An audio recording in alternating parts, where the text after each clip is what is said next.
And 2, 3. Ladies and gentlemen, welcome back to Sir Thinks a Lot's channel. This is Sir Thinks a Lot, and I'm accompanied here by my buddy Beatdown, aka Howdy. aka Stuart. We are now starting the long-awaited, well, like 2 weeks, long-awaited A&M in-house first A&M in-house tournament. I've actually got enough people to represent the school and to actually be a part of this tournament. So the way it's going to work, it's 4 teams, single elimination for the preliminary rounds, and then the final will be 2 out of 3, as well as a third place 2 out of 3, third place for 2 out of 3 matches. But since crunch time, it's finals. We're in college. We gotta get this moving as ASAP. So I started mid draft. I forgot. Like we were a little late on the matches, so we had to start as soon as possible. So on the left side, we got 2 picks from the team tear down the wall. They picked Arthas and Zarya, so they picked their front line right from the get-go. They banned the Haka and Diablo, so they want to really limit the number of tanks that the Freedom Fighters have on the right side. They banned Li Ming. I'm pretty sure that's a target ban because I know that Bok Bok and Flip have a pretty mean Li Ming, so that's something they just don't want to deal with. I don't know if she's a priority pick on this map because she doesn't have the best wave clear, and hitting her combos in the objective where you have too many minions is a little rough. So I don't know if that's an okay ban, but definitely a target ban. Right now, it's the third, and on the right side we got Sylvanas, who's a very contested pick in the Infernal Shrines, just because if you catch anyone or anything, if you catch any of the Punishers, then that's like almost guaranteed a four from the beginning if the teams aren't careful. You got Zul'jin for your like hyper carry role and Malfurion for your heals, and they're banning Lucio, a very good ban. That'd be a very obnoxious comp if Arthas and Zarya got picked with a Lucio. So now we got the next 2 picks coming here to tear down the wall. Yeah, I'm really liking our Freedom Fighters build as of now. They've got a very strong healer and a very strong person with the objective being Sylvanas, who can Mhm. help push with the Immortal by disabling the towers and other Ooh. defenses.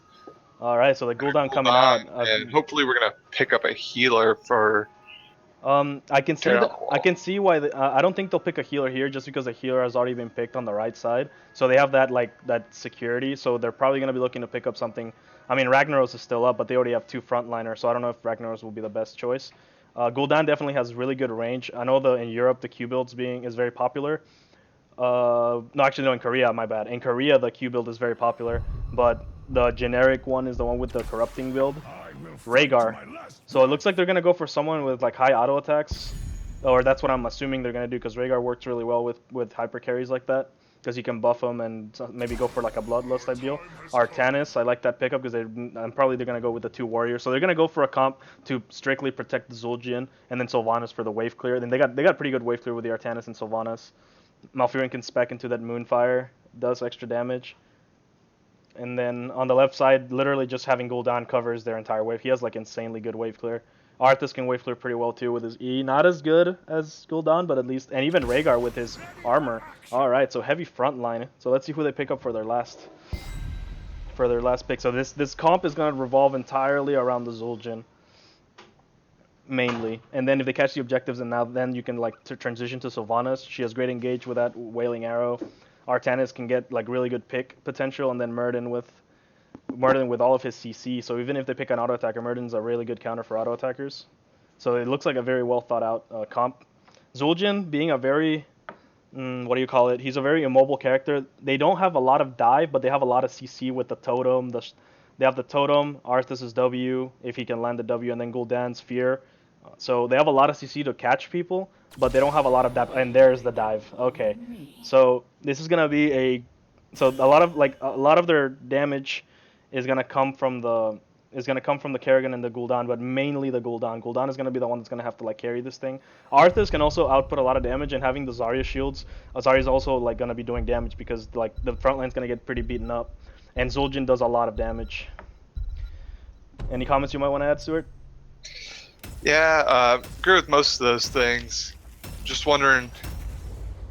I just think the Freedom Fighters have a more thought out build, and there's a lot of comfort picks coming up from the Build the Wall team. You think so? I can see what Yeah, they're. just because that Rhaegar doesn't really seem to fit with any of them, as far as I can see. Mhm. Like Kerrigan, most of hers is burst and spell damage, along with Arthas, and Zarya's got most of her utility wrapped up in her shields, even though she does a good deal amount of auto attacking damage. And then Gul'dan's obviously a mage, so not very much AA damage coming out of that team comp. Yeah. All right. I see. I see the points. You're very good points. In terms of the comps, I feel like in terms of I'm having a hard time deciding here because both teams, like Gul'dan is just really, really like strong, like damage, and Kerrigan is like a pick character. So like I said, that really helps them because if she can catch someone in the combo, then they just chain their CC, and that's kind of GG for one of their characters. But on the right team side, or the Freedom Fighters, if they can keep the Zul'jin alive, or they manage to like get him to like that point where he's like just outputting so like a ton of autos, then I think that he can maybe melt the tear down the walls team. The rough thing about it is just the amount of shields that they have, because I'm pretty sure I'm pretty sure that Arthas is gonna go for the zombies, and that's gonna make him impossible to kill, plus the shields, and then Rhaegar's gonna go for his shields. Kerrigan naturally gets shields, that's just how her passive works. All right, so these guys are going mid, and top lane is gonna look to tear down their wall. Yeah, okay, so they're just gonna go quickly here. Nice. Yep, they're gonna take down the wall, and they're rotating. Get that outer wall with Sylvanas' ability. Ooh, they didn't get it. Didn't quite get it. Go for the pick. B gets stunned. Here comes the damage coming in from Frank. Frank's trying to stay alive. He looks like he got caught. He's getting massively slowed. That's all that CC that I was telling you about. And first blood goes to tear down the wall. Alright, they're just gonna look to clear the wave here and then move. B doesn't seem to know whether his team wants him with him or to move. Alright, it looks like they're gonna do a they're gonna do a solo top with a 4-man rotation. I like it. So they're gonna look to clear the waves as fast as possible and go between mid and bot. They're gonna leave Sylvanas as the solo lane. Yeah, so Arthas isn't gonna be able to like poke her out, but at the same time I don't think Sylvanas is gonna be able to kill her unless Arthas takes a lot of poke from them. Takes a lot of poke. Ooh, another fight coming in. Frank killer. They're going in for Bok. They're focusing too many different targets. They need to focus on somebody. Ooh, Bok is getting low. Ethang's throwing autos. Kerrigan trying to do as much damage as he can to the carry on the Freedom Fighters team. Oh, Ethan, and back to full health with that Nature's, what is it called? If we look back up top though, Hunter's with their regeneration finished off that turret and's got the other half down of the outer wall turret. So she's been doing some good work, just wrecking that Arthas up top. Yeah. Yeah, so what do you think of that? Is that something that should be happening in that matchup? Yeah, well, yeah. So Arthas is a lot of like Q poke, and he's definitely a lot tankier, and he can regen a lot of it. He can regen his health with his Q and a lot of his mana. Okay, Hunter's a little bit out of position here. Will he get caught? Oh, he goes down to the side and he barely misses. Oh, and he used his E to shut down walls. Hunter's looking to try to get a kill on the Vinter, but the shields come in just in time from Zarya. Flipmaster throwing as much damage as he can with his Q. Frank Killer went in by himself and his team not backing him up, trying to get a lot of picks, but all the sustain coming in from tear down the wall is going to keep them alive through that engagement. Alright, so now the blue team is going to focus on the objective. Also, all 5 are going to decide to stay here. Sam looking to... No? Okay, so I thought... Okay, is Navinter going to? Okay, so they're keeping one of them here in the Fog of War to soak the experience while they're doing this. They're a talent tier ahead. Ethan way overextended. He should be getting hella punished for this, but no one goes in on him. It looks like they want to like tear down the wall, wants to play it safe, and they're just taking out all of the minions from the middle. Ooh, they're looking to go in for another engage. There's still a talent tier behind.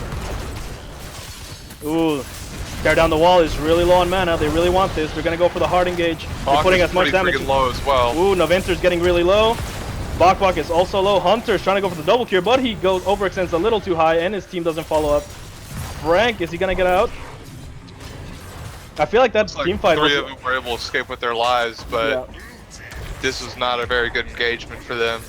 Now the engagement was not the problem. There was just the focus target. It didn't look like they were focusing on too many. They were focusing on too many different targets, while you had at least 3 people from tear down the wall focusing on one, and they managed to get their kills. Like to get the kills and win that engagement. Right now it's getting a little bit snowballing. Oh, who died? Malfurion goes down to the arcane. Yeah. Ooh, and Frank barely misses. Ooh, Ethan misses the Q, and Ethan is still going way overextended. This is a really greedy play by Ethan, just going in way too far forward. You gotta be really careful because, ooh, Bach is looking for the re-engage here. Sam has a really good deal of energy. Oh, and this is not a good engagement. Ooh, Frank, that was not a good switch there. Frank going for the really aggressive play. They really want to make something happen, but right now you got Arthas in the bot. You got Arthas in the bot lane, soaking all that experience. They're now 3 levels behind, about to be 4 if these guys don't start soaking other lanes. Ethan is soaking, but he's is Sam gonna catch him?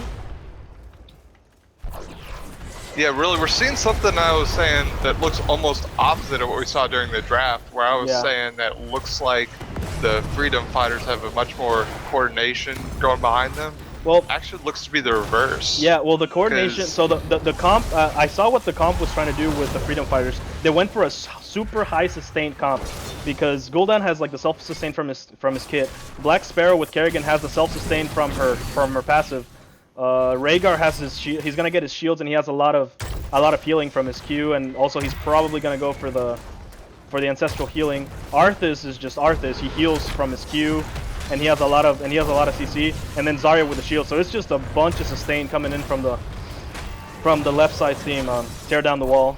So instead of trying to like force all these engagements, they should be trying to push waves, trying to like, because if you notice, all the waves are usually on the Freedom Fighter side, and you really don't want to be having too much of that because that's just gonna just push against them, and they're gonna lose like ammo from their turrets, and they're just gonna be like behind the entire time. What would be probably recommended for the Freedom Fighters is to probably get objectives, get some camps. Oh, that's a really good Q, really good E. Can he get out? Yeah, the shields come back in. They're focusing really hard on the Arthas, but then there's Kerrigan looks like she might be able to get a pick. Ooh, all of them are low. All of that sustain. Both of them rooted. It looks like both of them are going to go down. Black Sparrow going in on Hunter. He gets caught by the Kerrigan combo, and 3 of them down. And 3 of them go down. Tear down the wall and just looking very dominant in this match. Yeah, I think that's because what we were saying earlier, like that first fight, the Tear Down the Wall had people split soaking, people just going around the map. Yeah. And so they were an entire level ahead, and were able to make that into 2 levels ahead by the time the first fight even finished. And they're just able to keep compounding that and keep steamrolling it because of that. Alright, so okay, so they're trying to get rid of the camp. See, right now they're like the map is being painted blue. It looks very like a very one-sided match. They got the Punisher down bot, and it's gonna start pushing towards the first fort. And this looks like and Sylvana's doing her best to counter push up in the top lane. She can probably get this fort if they leave her alone. So bot lane with the 5-man, they're probably just gonna like to push for a keep because they have a very healthy Punisher here. And Mouth goes down. They go for the what's the name of that ult? They go for the Bloodlust, man. I'm trying to keep up with everything that's going on. That's why I said that solos casting can be kind of rough. They go for the Bloodlust, and they're going for the hyper engage. Ooh, Frank just trying to poke him down. Please don't get rooted. Oh, and then the chain CC going out, and he's dead. Wow, this looks like... I'm not sure what they were going there for that Bloodlust, though. At this point, it really doesn't matter. They're just way too far ahead. I mean, it's because it really benefits them. It really benefits their comp, because the Kerrigan is auto-attack based. Sam or what's called Zarya is also auto-attack based. The one that's more ability based is definitely Arthas, but even Arthas benefits from his auto attack doing damage just because he has like really high base stats. Ooh, Boros getting caught again. He's gonna get rooted and he's dead. Ooh, B just trying to. Okay, so they're gonna take it. Like I said, they went to push for the keep. They had a really healthy Punisher, and the counter push was pretty good. Any objectives that you can take when you're behind, it just helps you just because you get more experience due to the comeback mechanic that Heroes of the Storm has built in. Okay, so they're gonna get this camp, trying to put the pressure on the top lane. The win condition, like, this game is still not over, as bad as it may seem. The coordination is definitely way better from Tear Down the Wall. But if the team on the right side, the Freedom Fighters can coordinate well, get a pick, because that's what their comp is like. That's what their comp seems to like can do well, because if they catch a pick or they have an advantage when they have numbers, then they can probably turn it around. Oh my god, what is English? Yeah, we just need to get that good Arthas swap. Ethan is trying to poke, and again, the issue here that I'm seeing is that they're focusing down the tanks. Ooh, Syndragosa going down. They're gonna go for a hard engage here. Bloodlust coming out. Ethan is way too far forward. You cannot have damage dealers that far forward because of all the CC that that the team, that the Tear Down the Wall has on their team. Oh, those E's just not connecting from Frank, unfortunately. And this team is looking very dominant. This team is looking very dominating. And the wall all just frozen.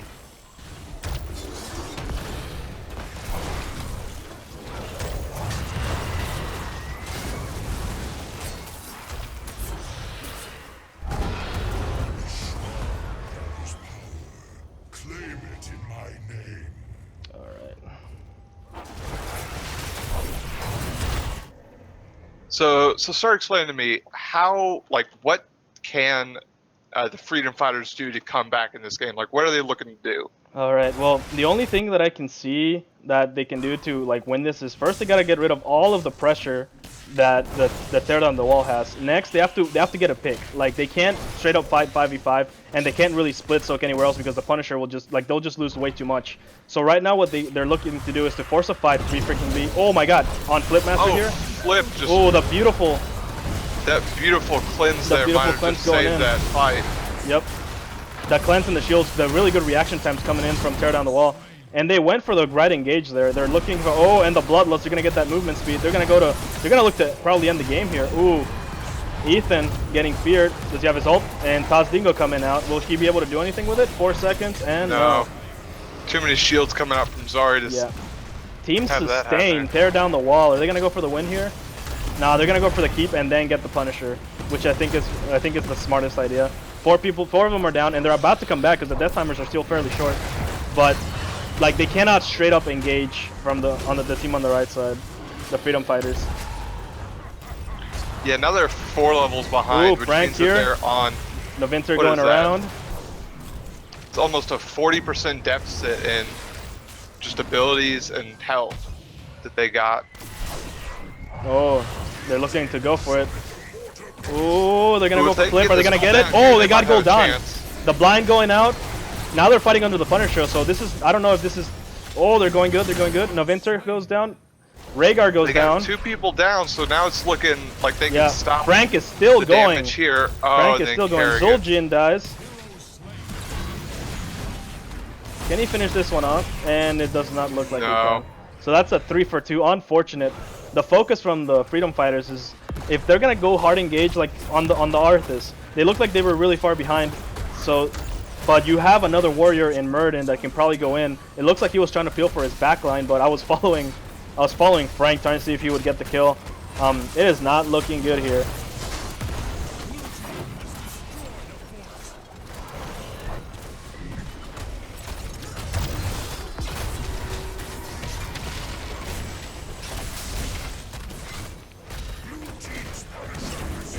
Ooh, Frank. Oh, so close.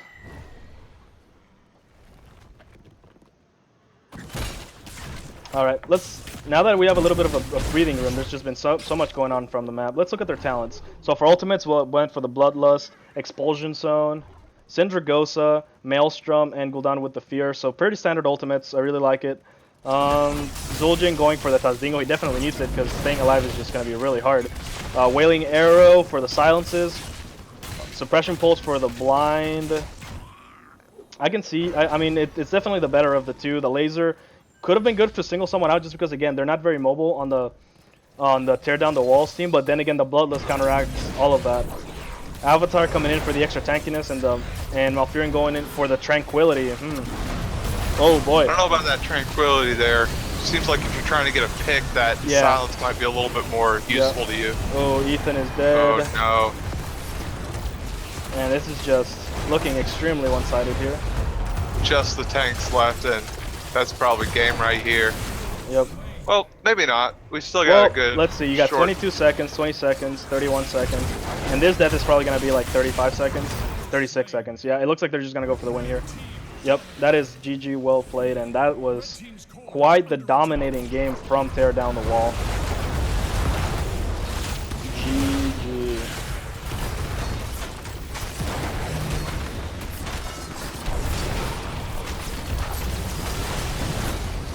Are they going to be able to bring this back? Nah, I don't think they will.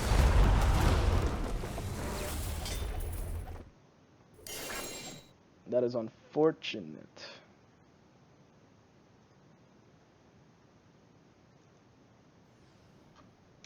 All right, so let's just do a little post-game analysis here. I kind of want to go through the talents before I go into the next match. So from the Rhaegar, we got Lightning Bond, Healing Totem, Cleanse, Bloodlust, of course, the Shield, Hunger for the Wolf for the tear down the tanks. All right, so a bit of an aggressive build with a really aggressive build with the sustain that he needed to provide for his team. So he gets the Lightning Bond, so he can get 2 shields, although only the one he targets is the one that's going to get the 12% of their maximum health at level 13. And what does it say? And their maximum health for 3 seconds. Okay, the Healing Totem for extra heals, and of course Cleanse, because the Muradin Q, the Malfurion Root. So yeah, definitely the correct build here. And then Hunger of the Wolf, just because they were really tanky with the Muradin and the Artanis. Yeah, that one's a bit of an odd one, but I can definitely see why you got it because both that Arthas and those Muradins really get hurt by that 5% hero damage, especially after Muradin pops his avatar. He's just got so much health, and then you can just deal so much damage with just one passive ability attack. Yeah. Coming in from the Arthas, he went for the W talent, and then Frozen Tempest, reduced cooldown by 4. It's pretty standard except for that Icebound Fortitude, but just makes you more tanky, able to survive longer in the front line. Let your Gul'dan and your Kerrigan do most of the work. Yeah, give me 1 sec. Let me just hop on the Discord real quick. Okay, so let me just quickly going over talents. 1 sec. All right, so Kerrigan, if the target enemy dies within 1.5 seconds, Kerrigan heals for 10% of that. So that's, like, I can actually see, I forgot about how Kerrigan good is in this map just because in the objective, I don't know if you know how her Q works, but every time if she gets a kill when she jumps on something, it resets. So you're just constantly picking the little minions apart because she does a lot of damage with that. And he spec'd for a 10, and he spec'd for a sustained Q build. Kills the target, so 70% of mana and increases the damage to the next Ravage. Yeah, so you're constantly killing minions. You're just jumping and jumping and jumping, and Kerrigan's Q just begins stacking, and it does a lot of damage. Basic attacks reduce Kerrigan. Okay, and then Kerrigan, so she can spam abilities, Bladed Momentum. Maelstrom for the extra shields, and since you're in such close quarters, that's just really, really, really good sustain there. Eviscerate, increase Ravage range by 40%. So just full Qs, increases base shield and Full sustain. Q build, Yeah. The full Q build with a lot of sustain, and that's what you had to do because that's what this comp revolved around. A lot of sustain from Gul'dan, a lot of sustain from Kerrigan, a lot of sustain from Arthas, a lot of sustain from the Zarya shields and Rhaegar with his Q, and then a lot of auto attacks with the Bloodlust. So that's just like if you notice, like they were all low, but they managed to get like health back and re-engage. Yeah. That Gul'dan's, his build looks pretty standard to me. Got the Corruption level 1, which I think he finished even. Just pretty impressive considering how short that game was. Improved life tab, just make your passive ability a little bit better. All right, now let's look at the Freedom Fighters' build. Shando's Clarity reduces innervates cooldown by 8 seconds, increases mana return by 30%. Oh my god, I keep getting spammed. Cleanse cooldown. Tranquility. Okay, so he went for like a pure like protect your team comp, but I do agree that maybe the what's it called? Because you get enough heals with the Q, and then at level 13 with the life seed, I think that the silence would have been really well because the Kerrigan relies on her Qs, the Gul'dan relies on his abilities, the Rhaegar relies heavily on being able to heal. So I do think that if he could have gotten a good Twilight Dream, a 3-second silence would have definitely been devastating. Especially with that Kerrigan, like she relies a lot on dealing damage to have her sustain. Also with Zarya, like once those two heroes are in your line. All right, so Artanis at level 1 went for Seasoned Marksman. I think if he would have gone for like I don't think it would have made like much of a difference, but I like the what's the name of that talent? It's the one that does extra damage to minions. I think it's called okay, it's Reactive Parry, Seasoned Marksman, and then the other one. So I apologize, I don't remember the name of the talent, but it does more damage, and then going for sustain, Solar Ripe, increases damage for the first. Okay, so damage. So he went Amateur opponent is the talent. Yeah, amateur opponent. There you go. Thank you, amateur opponent. That's what I think it would have probably helped a little bit on the objective. It also taking down camps. That Punisher. Yeah, it also helps with like talents. It also helps with camps, like taking them really really. Really quickly, yeah. Sylvanas, Dreadful Wake. I like that. cooldown by 1.5 seconds each time it starts to. Okay, yeah. So you're constantly like hitting, like, since it's close quarters, you can constantly throw out Qs for every time. Each time it spreads to a hero. Yeah. So close quarters, throwing it in. Minions that die under the effect of Black Arrow explode, dealing. Yeah. So that's for the wave clear because they really needed the wave clear on that team. Black Arrow activate to become unstoppable and gain 40% movement speed. Okay, that's wow. So you get a cleanse for yourself. That's actually really good. Zul'jin went lower the cooldown Twin Cleave by point every time he hits a hero. Spell power is increased by 25%. Interesting. Let the killing. Okay, so for every time kills an enemy, his attack speed is increased by 6%. If an enemy hits by both Twin Cleave axes at the same time, they take 150%. So just a lot of W damage. I don't know if that was the. Let's see. You got a flip. Yeah, so you have plenty of CZ. I think Zul'jin should have focused more on. I think Zul'jin should have focused more on dealing more damage more than the crowd control. But I can see like crowd control is always good. CZ, I think Zul'jin would. Yeah, their team is lacking some hard crowd control. You've got Murden's Q and Artanis' swap. That's really it. Besides the root. And that's not much that's going to stop a Kerrigan. She's just going to hop on your team, and it doesn't matter if she's root in place. She's still going to be dealing damage to your squishies. Yeah. Let's see. Murden, standard Murden build. You have to stop auto attackers. I like it. I like it. Murden heals for 5% of his maximum health for each hero hit by Thunderclap. Wow. Okay. Yeah. So again, like a lot of More close. sustain. Sustain because see, I like the talent picks. It's very close quarters. Like I said, that's why. Oh my God! I keep getting trolled here. So many people are whispering me. A lot of sustain, a lot of close quarters. Chat spam Kappa. Oh my God. Dyro Nini. Okay. Chat spam Kappa. Lol. All right, so a lot of sustain from all these characters, a lot of close quarters engagement. So I like the talents overall. Maybe Zul'jin for a little bit more damage, but either way, like I said, CC is always good. He does a lot of damage either way. Kappa. Oh my God, please stop. Oh my God. Malfurion, I do think that the Twilight Dream would have been a little bit better, but outside of that, I can see what the teams were going for. So. With that said, I'm going back to the Discord to get ready for the next match. All right, Beatdown. Let's hop on the other chat and see. All right. What's up? Hey. Yeah, that's rough. But then again, you guys have never played together, so. But at least you guys get to play for third, and that one will be 2 out of 3. So it's not over yet. I am going to. I had fun. I got the most damage on both teams. Nice.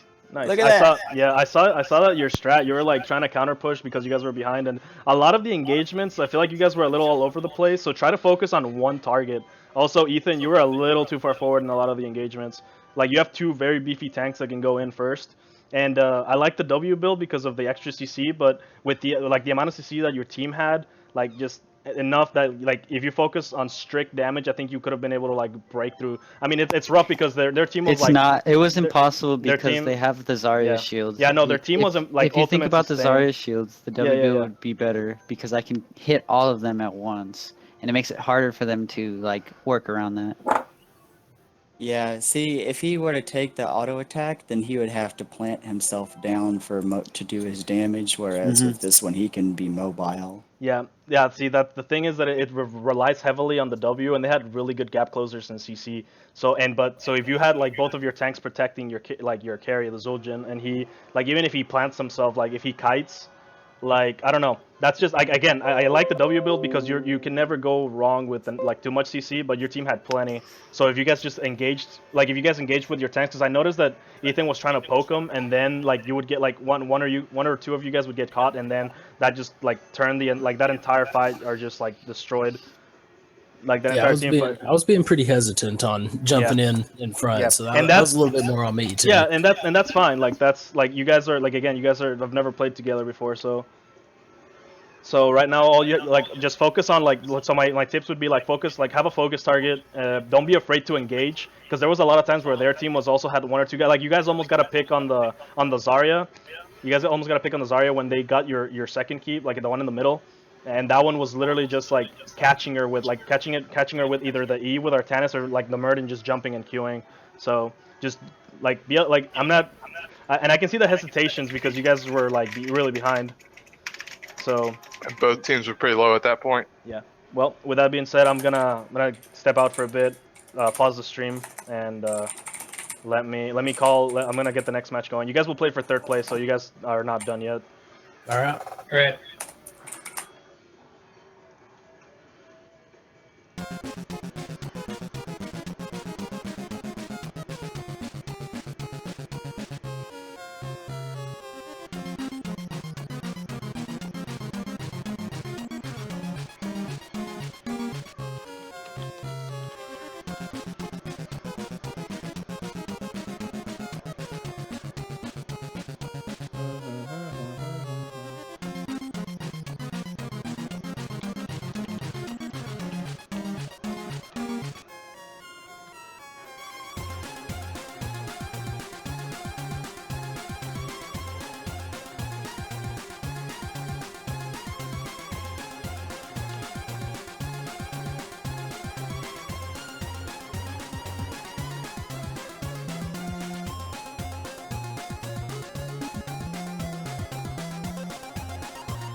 In the sky, gazing far into the night, I raise my hand to the fire, but it's no use, 'cause you can't stop it from shining through.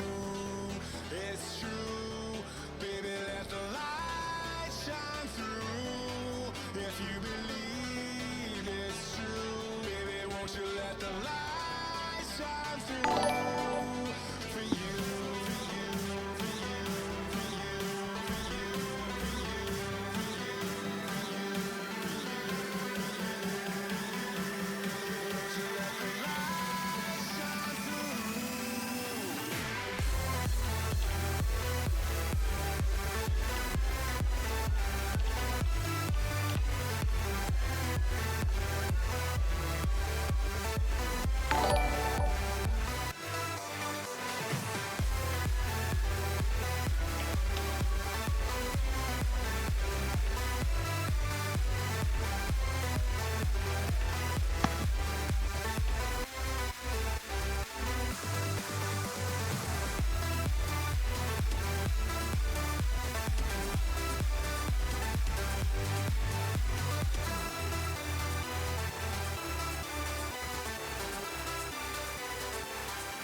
In the sky, gazing far into the night, I raise my hand to the fire, but it's no use, 'cause you can't stop it from shining through. It's true, baby, let the light shine through. let the light shine through for you, for you, for you, for you, for you, for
last one of those bastards, my friend.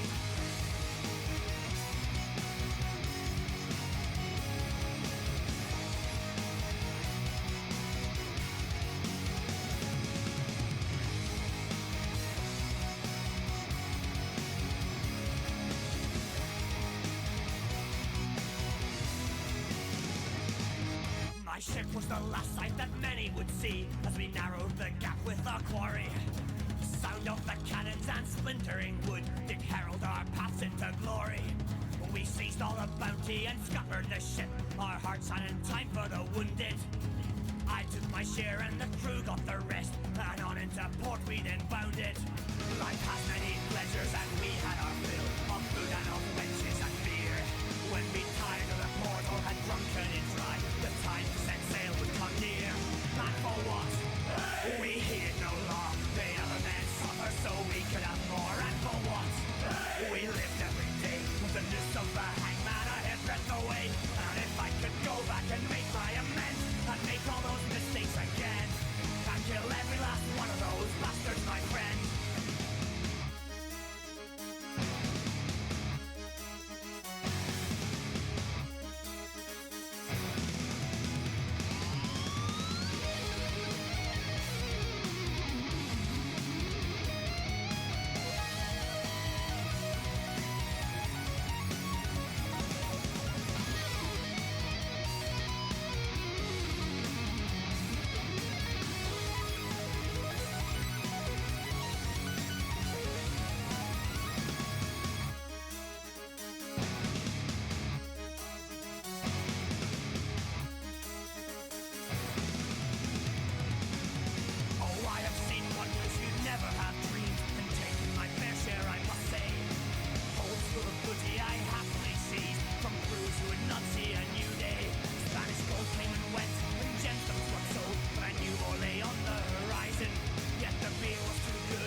And here we go, ladies and gentlemen. After that insanely long delay, we are finally here. We had a disqualification from another team. I kept messaging him back and forth, and in the end, they were not able to make it. So sadly, we will not be having a third place match. So we will be having hopefully a good show here. We changed the tournament rules to be 3 out of 5. 3 out of 5 in this final. We're gonna have team tear down the wall against team build the wall.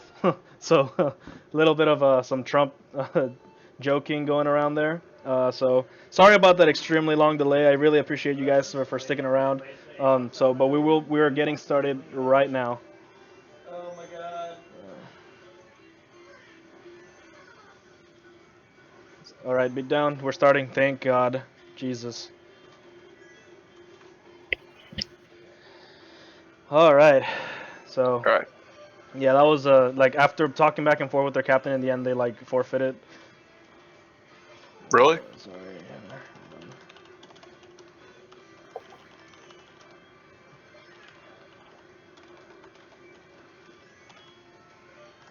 So who we got here, George? I'm so sad, dude. I literally died 3 times because of stupid mistakes from the influence. Fuck, man. Yeah, one of them was an ICU. Alright, so okay, going back. Alright. So both of these teams, I've played with them personally. I played with Fizz, I played with Garrett, I played with Sam, with Bach, and all these are very great players. And I know that there was like a little bit of not an issue, but they were like having some discrepancies on what team will play with what team. But luckily they managed to both make their individual teams, and I've heard that they got some really good talent going on. If you're looking at this draft, a lot different from the other one. No target bans. The Zeratul actually one of probably the most potent pick right now in competitive. Definitely a good ban. Zarya very, very strong with a lot of sustained comps, as you saw from the last match. So no surprise there on that ban. So first pick going to, I actually don't remember who the left team tear down the wall. Oh my god, I'm not sure. Uh-oh. Yeah, I know, but in tournament draft, you can't really see their names. I think the one on the left was where Sam and Bach were, so I'm going to say that they're tear down the wall and then build the wall. It's on the right time. Gul'dan with the first pick, and Two-Man Spider-Queen, a really good pick, just because Two-Man Spider-Queen relies on those heavy rotations, relies heavily on a lot of macro play and catching on the picks, and double support right off the bat with Oriole and Wow, Lucio. locking them both down. Locking them both down. So that's going to make it easy for the bans. It's going to be either someone that's a hyper carry, someone like a Greymane, Zul'jin, Lunara, someone like that, because that looks like those three, or Avala even, that they might be looking to ban. Yeah, I really like that Gul'dan. It's got great wave clear, helps rotate, keep the rotations fast, so you're not having to sit too long in one lane. Lucio and the Oriole, those are both pretty good support, with Lucio getting that speed boost value just constant, along with putting some pretty insane heals past 16. Oriole's a bit more reliant on having a hyper carry who's doing a bunch of damage to get her healing up, but she's got a good stun and some good value with her blinds at 13. Alright, so we got the Arthas coming out, and Genji. Interesting. We're going to be looking at the Genji. So for this tournament, I didn't ban the Genji just because I didn't think he was like super overpowered or anything like that. I did ban Hanamura. Hanamura, Blackheart's Bay, Haunted Mines, and Garden of Terror, just because because Hanamura is just way too strange right now, and the other 3 maps are just not played in competitive. They're not allowed. So I wanted to go with tournament rules. So yeah, let's see how this goes. Let's see how they get creative with the Genji. I'm really looking forward to seeing that. See what they do.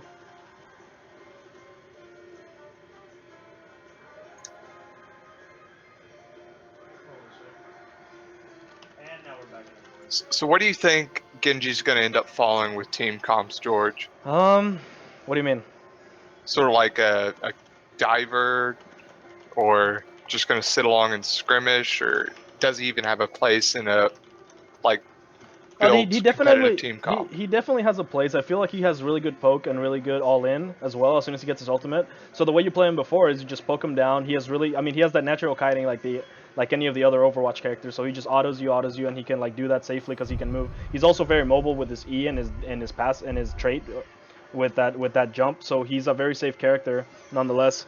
So for early, it's like a lot of poke, and then if you like to be like more aggressive, the more shurikens you hit with Qs, the more damage you do. So that can also help. So I still haven't seen Genji in competitive. I saw the exhibition match, but it was more like showcasing a lot of the new features more than it was like a tournament, and it wasn't Hanamura. So I need to see a little bit more of Genji in pro play. And right now in pro play, Genji's not being played because there's usually a 2-week difference where you can't play a character, like from the moment they're released. So only time will tell. And but I really do think that Genji in the right hands is a good pick. I don't think he's overpowered, and I don't think he's a bad character by any means. Even though his numbers might look a little skewed, he's definitely a player-dependent character. Yeah, I can see that. Definitely being one of those characters that takes people a good amount of time getting used to and getting good with before he starts showing up in like competitive and other high tier metas. Yeah.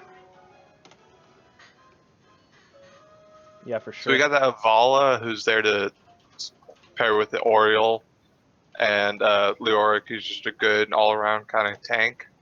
Yeah. Not much good CC, but great at eating up other tanks' health.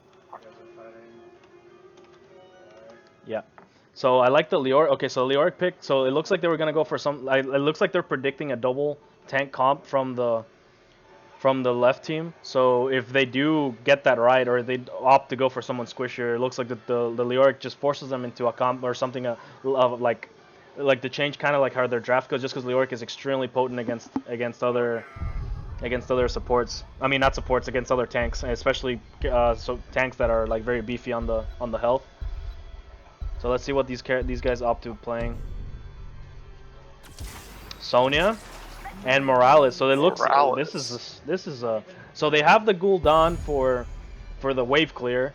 They don't have a lot of it though. I mean, Sonya has decent wave clear too with her W and her E.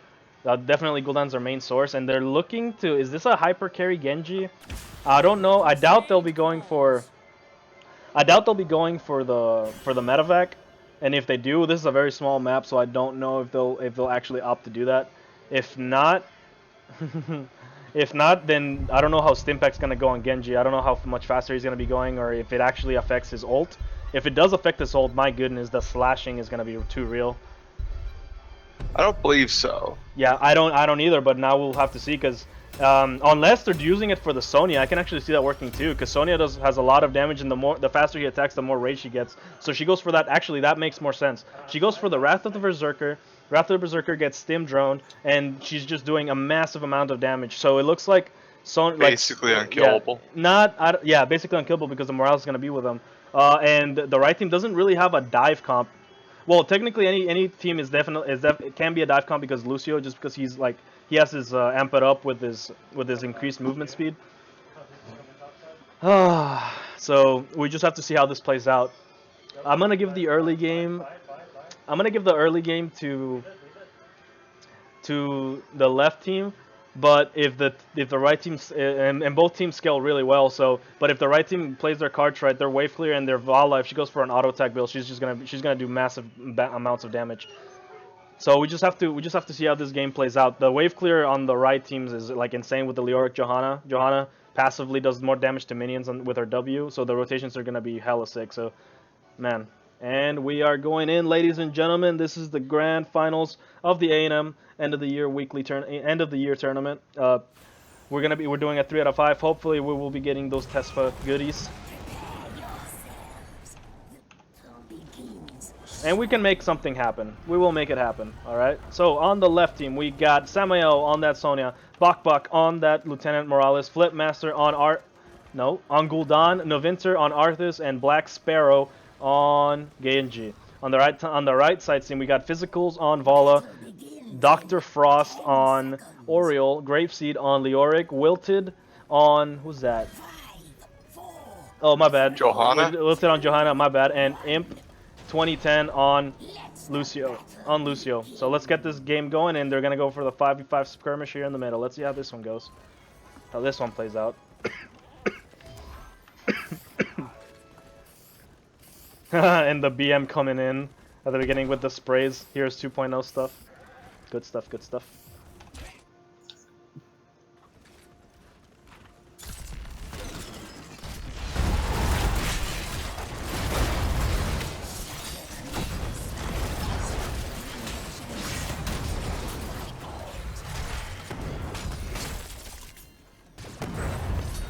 Not much interesting going on in that first Yeah. fight. Yeah, they have a lot of. Although- I mean, they have a lot of heals from the right team with Lucio and Fizz, with Lucio and Dark to Frost.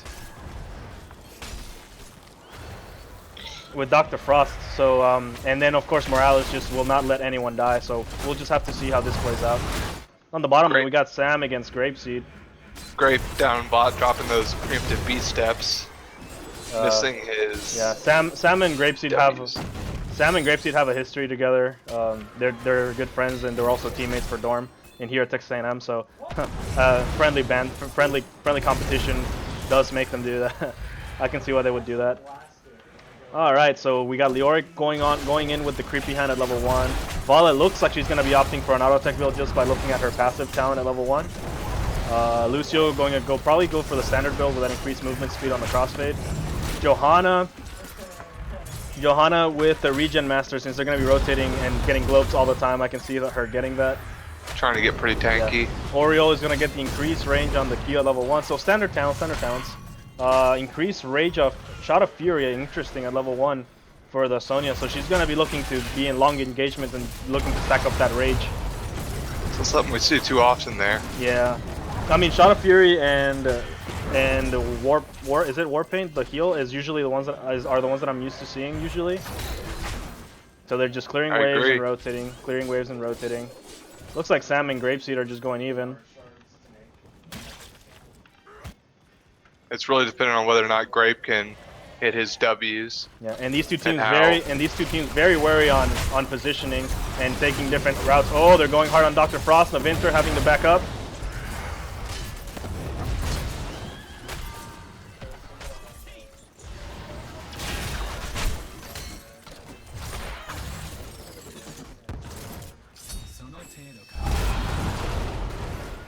And I just got some information telling me that Dr. Frost is the #1 Leoric in NA right now, and if that is true, then we have a top 5 Grandmaster player playing this game right now.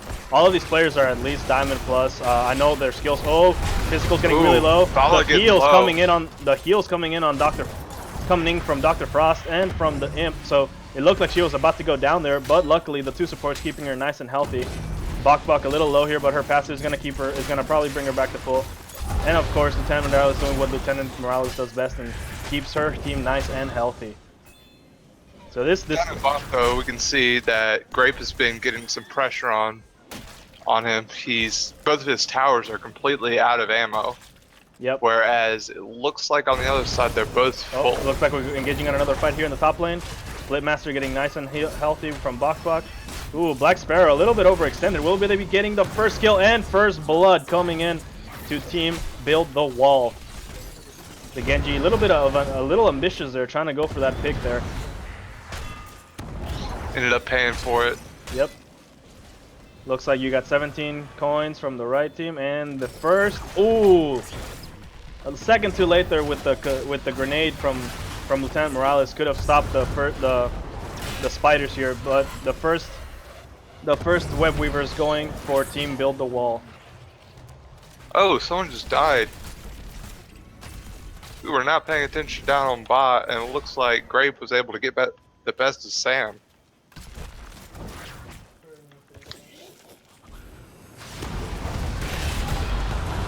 Oh, bot lane. Grapeseed getting a little low. Black Sparrow.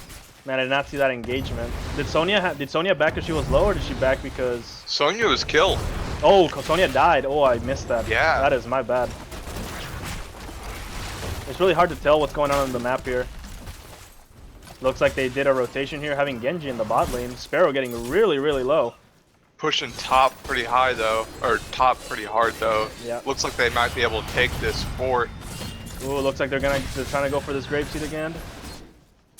I don't think they're gonna get Grape. I think they should have more people top, trying to save that fort.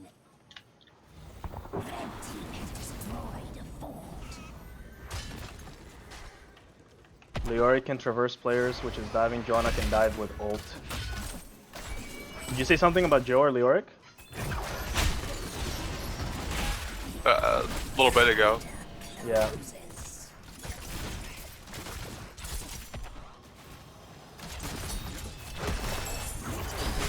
Yeah, Joe and Leoric are actually really good divers if he gets the creepy hand and Johanna has her passive, so she can't get debuffed from the tower.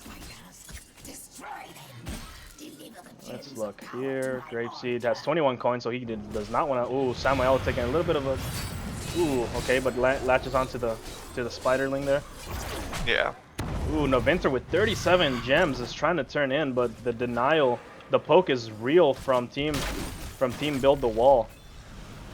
Looks like they're going to be able to get another turn in, which might just start to snowball the map. Yeah, hopefully they'll be able to. Okay, the imp is not letting them turn in.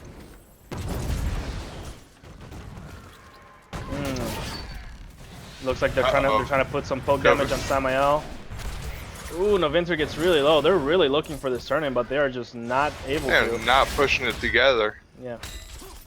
They're really afraid though, because we got the imp is getting his 3 gems.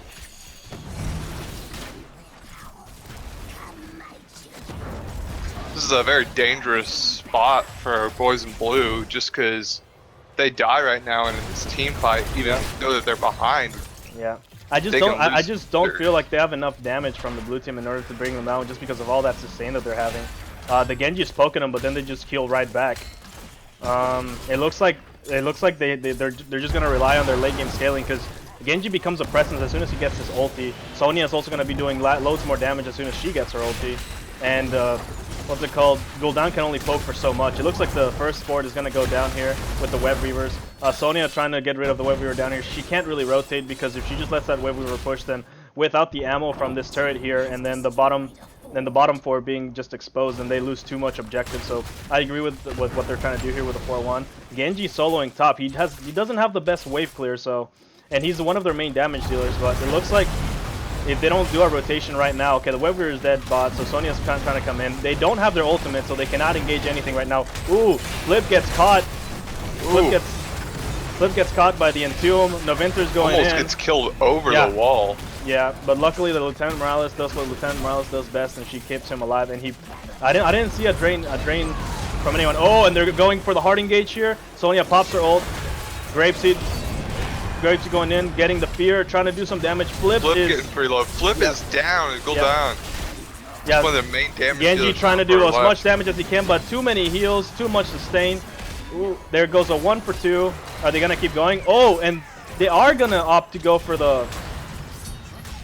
They are opting to use the Lieutenant Morales ult on Black Sparrow. So that was a really good turnaround from Tear Down the Wall, and it looks like they finally have some breathing room. It looks like they finally have some breathing room to.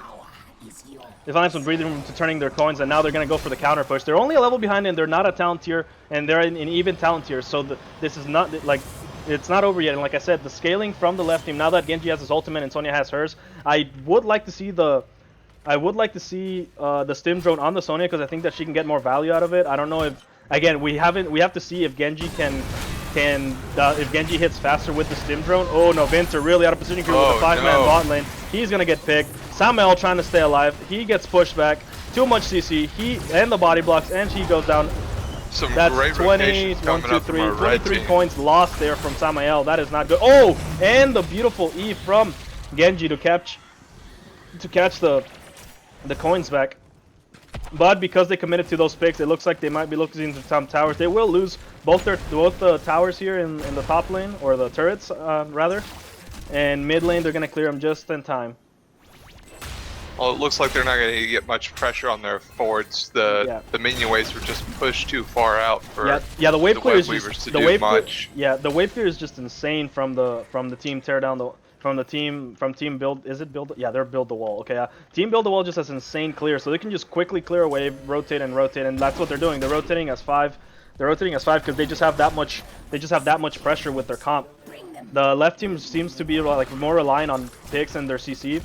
Or just generally more team fighting. But the problem with what they drafted is that with all the sustain that team build the wall. My God, that is such.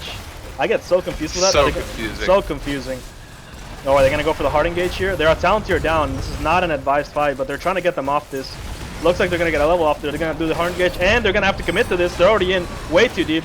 The ults come out.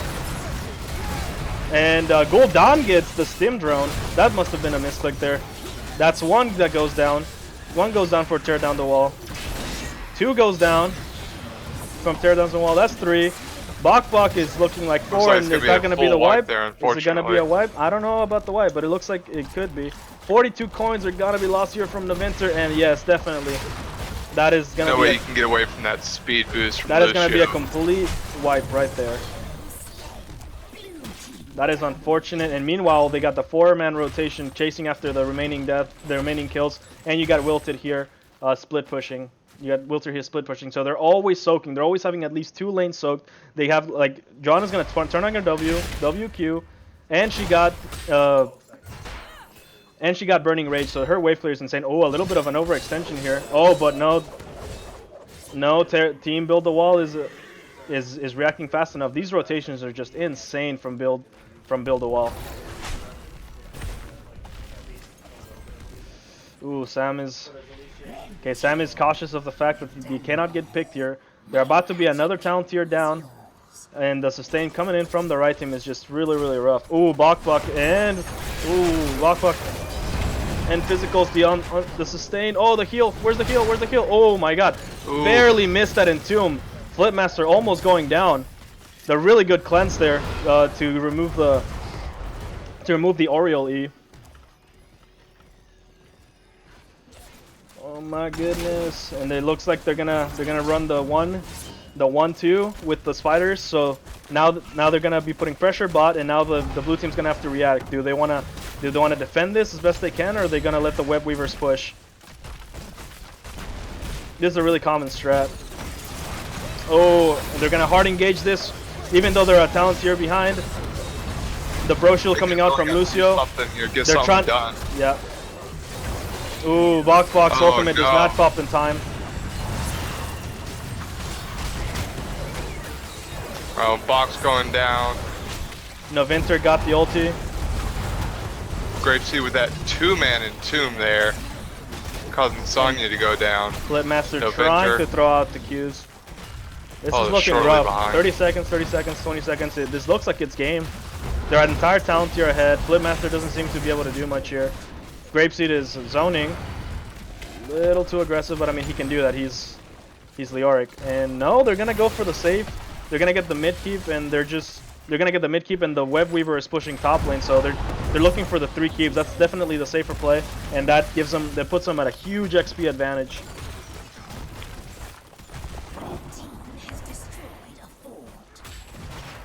Ooh, Flipmaster in way too far forward, gets immediately ulted by Wilted.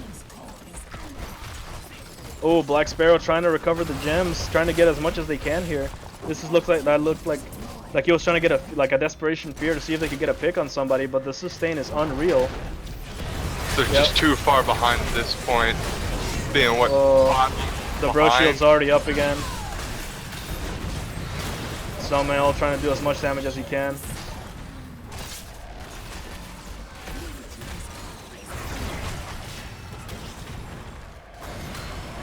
That's the unfortunate thing about this map, George. It's just way too snowbally. I actually like snowbally. I don't know if that's the right word for this map, because you can definitely come back.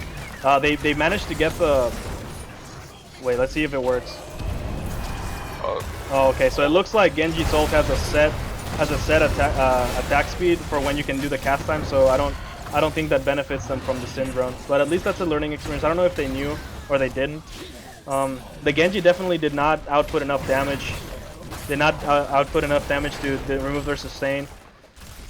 And that is over. And it looks like right now they're just toying with them. They're not ending yet. That is a GG, well played. Yeah, Genji got out damaged by the Sonya. Just not able to do enough damage in the game. And again, he's a poke hero, so he's not supposed to do massive bursts at a time, but he is a finisher, but they were not able to finish because of all the sustain that the right team had. Alright, so I am going to go for a pause here again, and we'll get the next match ready. Just what I was saying earlier, George, how they were able to snowball it after that first turn in. They got an XP lead, got the waves pushed in, made it easier to get that next turn in. That just made the third one, fourth one all the easier. So chat with me, George. There you are.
Too good to be true, I'ma prove them wrong. If you're a mistake, I will make some more. Cause you got me going up, going down, going wrong. I love this game, yeah. I don't need liquor to wash away. You love my sins and I love the pain. Cause you got me going mad, going bad, blacking out till I say, yeah. We don't need to be same. If you fall, don't you worry. I'm gonna hit the roof and smash all the lights. I'll shine it down on all of you, cause I'm a star, star, star. I'll take you anywhere, a place for the night. Cause you're a diamond made of blood, blood, blood, blood.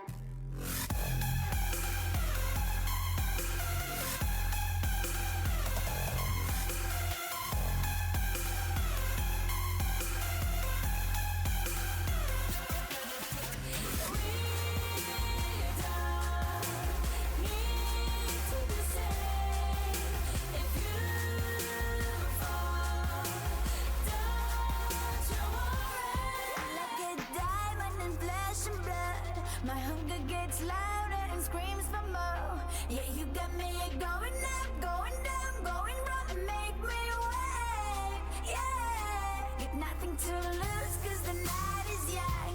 No wait for the lights, but they won't come on. Cause you got me going back, blacking out. I can't come out till you say, yeah. We don't need to be same. If you fall, don't you worry. I'm gonna hit the roof and smash all the lights. I'll shine it down on all of you, cause I'm a star, star, star. I'll take you anywhere, a place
All right, here we okay. We're starting again. There we go. All right, Ready? so we're going for match 2. What's it called? Team. Team.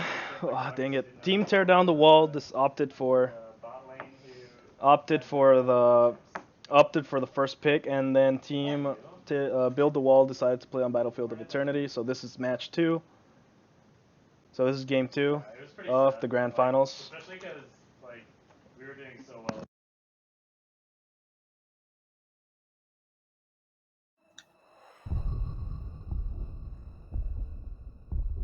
Covering a couple different options over there. For who's on the right again, George?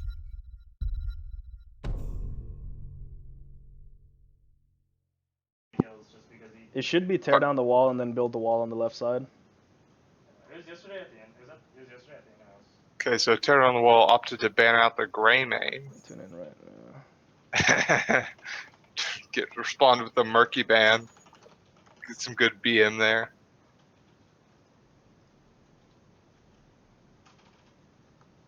I stand ready. Let them come up. First pick, another DPS. Are they gonna go again with a double support? They're opting for that Lucio. Wouldn't be surprised. Double support is a very hard comp to kill. So you just end up just not dying during the team fight. And there's that double support once again. So we'll see if they're gonna try to do the run back with the same comp.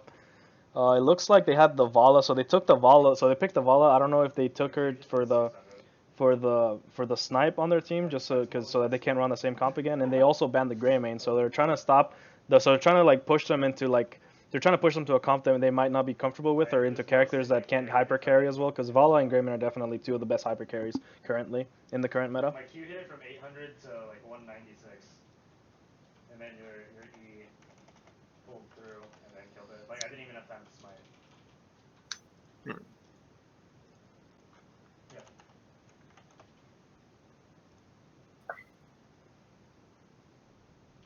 What do you think about that murky ban though? Is that just some? No, I don't. I think they're players? just. I think they're just trolling. Murky's not that oppressive in competitive, and these 2 teams definitely know how to play competitively in terms of like a competitive draft or competitive seed. Tassadar, Malfurion. Okay, so it looks like they're gonna try to counteract the double support with their own double support and a hyper carry. So this is gonna be interesting to see. Let's see what the second ban phase brings for both of them. It's gonna be 2 team fight based competitions going up against each other. Now it's gonna see who can get the tanks. Yep. Ban out the Arthas. Yeah, immediately ban the Arthas. Arthas is so oppressive on this map. Sylvanas, Arthas, like those 2 with the Syndragosa, and the fact that you can remove like structures away from. You can remove structures away from the Immortal. It just lets it push and push and push, and it takes like almost no damage, because that's most of the damage coming in from the coming in from like the players and the Immortal, and the Sylvanas just like negating all that damage from the structures. And they're looking to ban a hammer. That's actually pretty smart, because on this map, like there's a lot of like nicks and like alleys where you can crannies for the hammer to hide in. For the hammer to hide in, yes. And with the double support, it'd just be impossible. Even if you got there, she would just like be nice and healthy the entire time. And then if she has to run away, she just goes back to normal. And then the Lucio speed up plus her passive they just run like hell, and you're never catching them. Give me 1 second, beat down. I need a.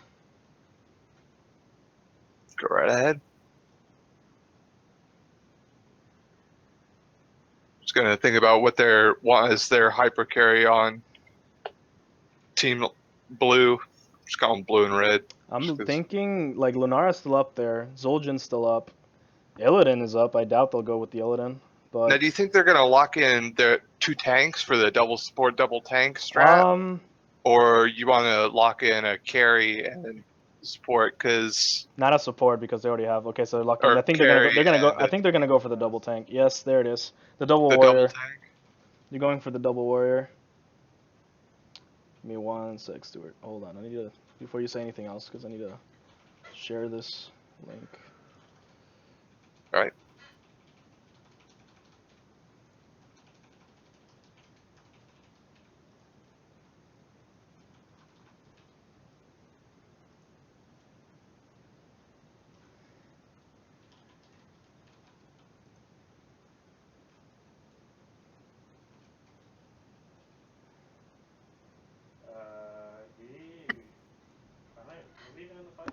Fruity Ignu 2011. The Dr. Frost is gonna shred.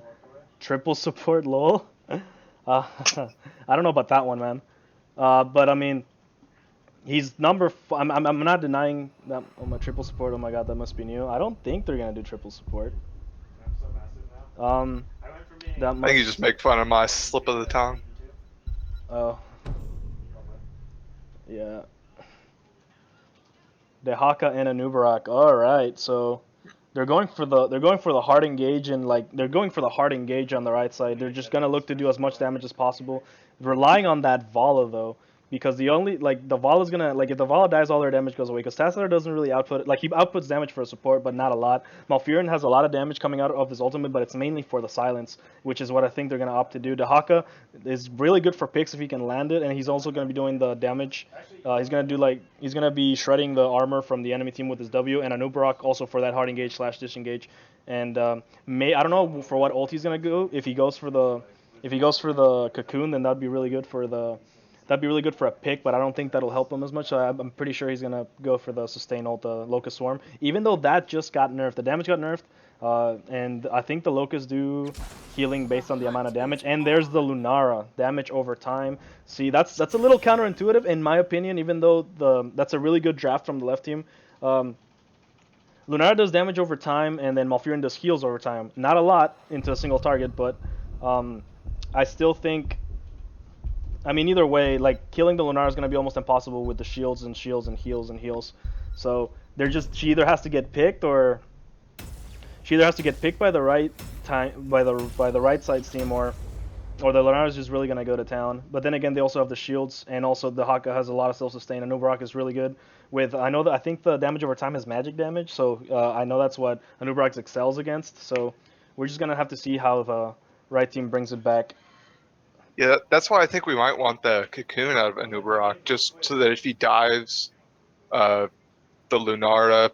Well, see, that's the thing. If he dives, he's gonna need the Locust, because if he's in between all their teammates, no matter who he cocoons, he's gonna be taking a shitload of damage and probably not gonna be able to live for it unless his teammates are engaging right behind him. The entire with them. Exactly. Which is going to be hard against the Lucio. That not just that, it's just the range on the E is really long, so that's a big if. There's a lot of ifs there, so I think the Locust Swarm is the safer pick here, but I can see the cocoon being really effective against the Lunara. Zarya shields plus Lucio heals plus Ariel heals. Yep, it's gonna be. I mean, there's a lot of sustain from both teams because they might not have the same amount of healing from Malf and Tassadar. Oh, by the way, Frost is on my chair league team. Lol. I used to play chair league a long time ago, but since I'm in college and since I'm in college and I'm running the dorm team and stuff like that, I haven't had much time to play competitive heroes. Although I miss it. It was a lot of fun when I used to do chair league back in the day.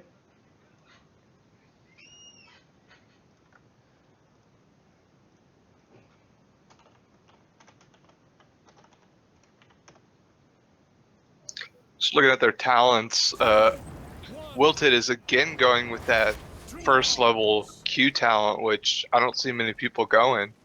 Wilted went for which one? The Zarya.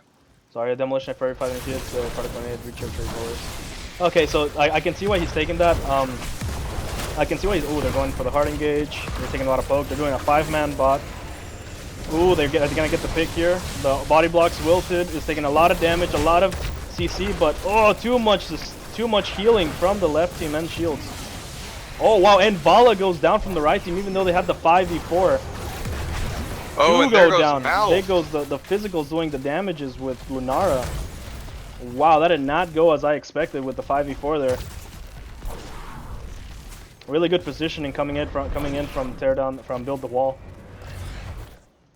Dehaka immediately going top. Novinter on the Dehaka versus Graveseed. We'll have to see how that one goes. Ooh, Novinter catching him with that Q. Graveseed taking a little bit of damage.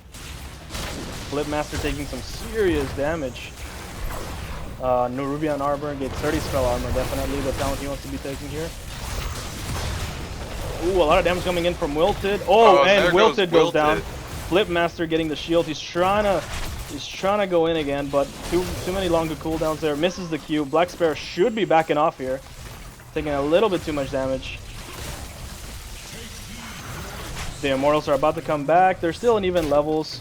Looks like they have a little bit more XP from Team Tear Down the Wall.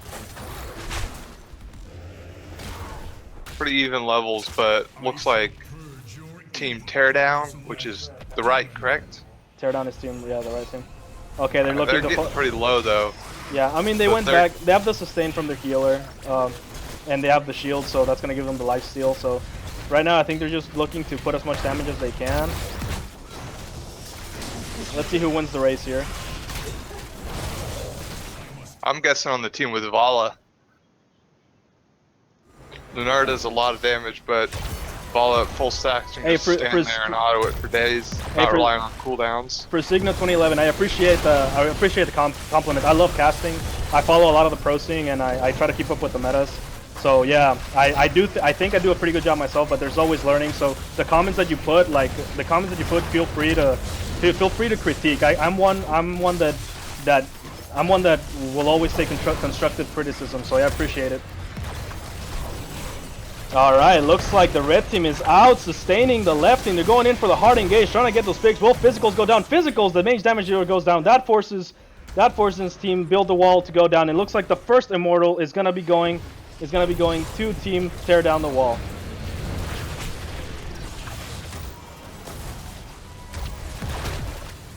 Ooh, all of the members should be hitting the Immortal. Should be hitting the enemy Immortal. This is gonna be a close one. Will they do it? It's awfully close, awfully close, awfully close, awfully. Oh my god, and the steal! Oh my! Wow. I did not expect this. Immortal's position. Lunara is most of the damage that comes from the team from Team Build the Wall. I really think that all of the members, once they got the pick on the Lunara, they were low, so they have to back off. They should have just immediately rushed to the Immortal and like hit it as hard as they could. I really, man, that is definitely a steal, but I did not expect those amounts of damages there.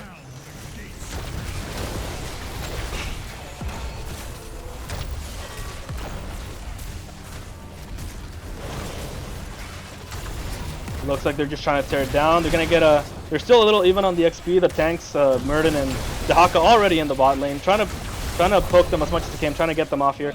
Yeah, the Zarya didn't pick a talent. Wow, and she still did that much damage. Good stuff, good stuff. Yeah, I didn't see her energy bar when that happened. I would think that it was fairly high. Full energy. She was full energy. Wow, that makes sense. Yeah. Because I only saw two people hitting their Immortal, and they had 3 with the Zarya hitting the other Immortal. So I really think that they should have rushed it down just as a full team. But hopefully they learned from that. They got the pick on the Lunara, so this is definitely gonna. I'm hoping this is gonna be a closer game than the last one.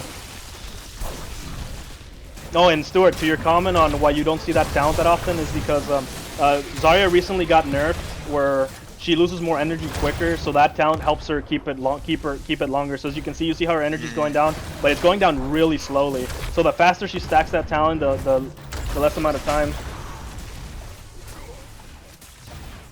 Alright, so right now it's dropping, but it's dropping at about half a second later, which is basically the nerf. She's basically like taking back the nerf, like removing the nerf with that talent. Oh, they're a talent tier down, now they're all in even talent tiers, but Black Sparrow taking an awfully lot of damage here. Black Sparrow needs to be really careful because those Qs are doing massive amounts of damage to Black Sparrow from the Zarya. They're pushing and pushing and pushing. Right now, they should be looking to be getting rid of the Sippy Cup over here. Yeah, the main difference between these two comps is they both as they both got 2 healers and 2 tanks. The difference is Malf is very mana dependent, and he runs out of mana during extended team fights, which is exactly what the comp is going for. So that allows both the Lucio and the Oriole, who aren't as mana dependent. Yeah, Oriole doesn't really depend on mana because of her passive, so as long as her teammates are doing damage, that definitely is a plus for their team.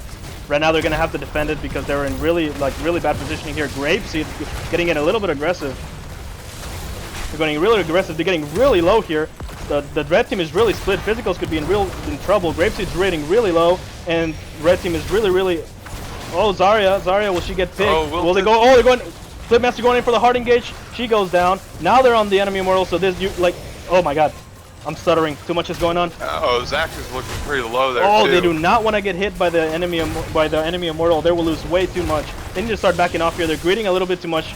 They have better poke from the left team, so they're backing off. This is way too much damage taking. Bok in a really undesirable position, re-engaging, trying to save him there. Both of their tanks super low. Just the poke coming in and in and in from physicals, just slowly but surely tearing down their health bars. Bok already out of mana again. This is forcing them back, so that gives the blue team a lot of time to tear down their immortal.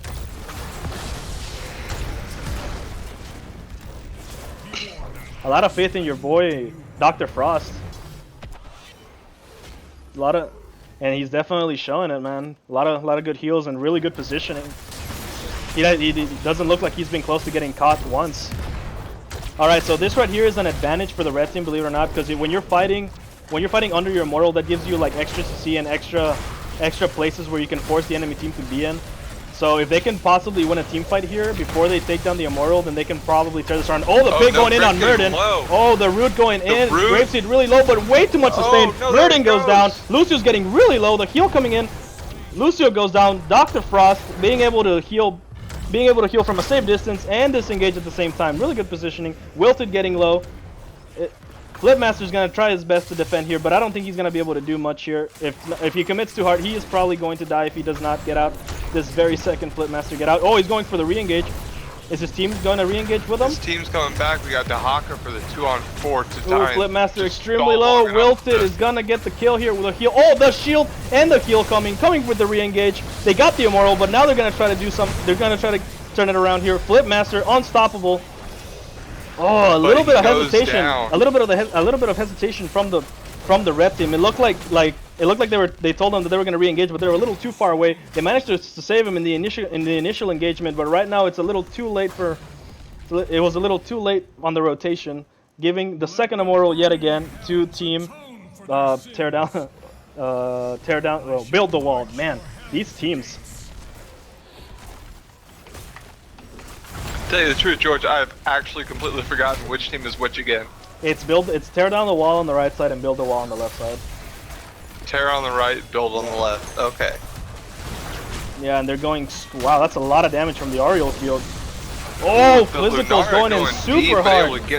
Oh, and she catches every single one with that Graviton Surge and the snipe from Wilted's Q and the hard engage, the re-engage here with the Lucio ultimate. That's gonna force the red team back. The immortal is down. Right now, all they can do is hope to clear waves and poke them back.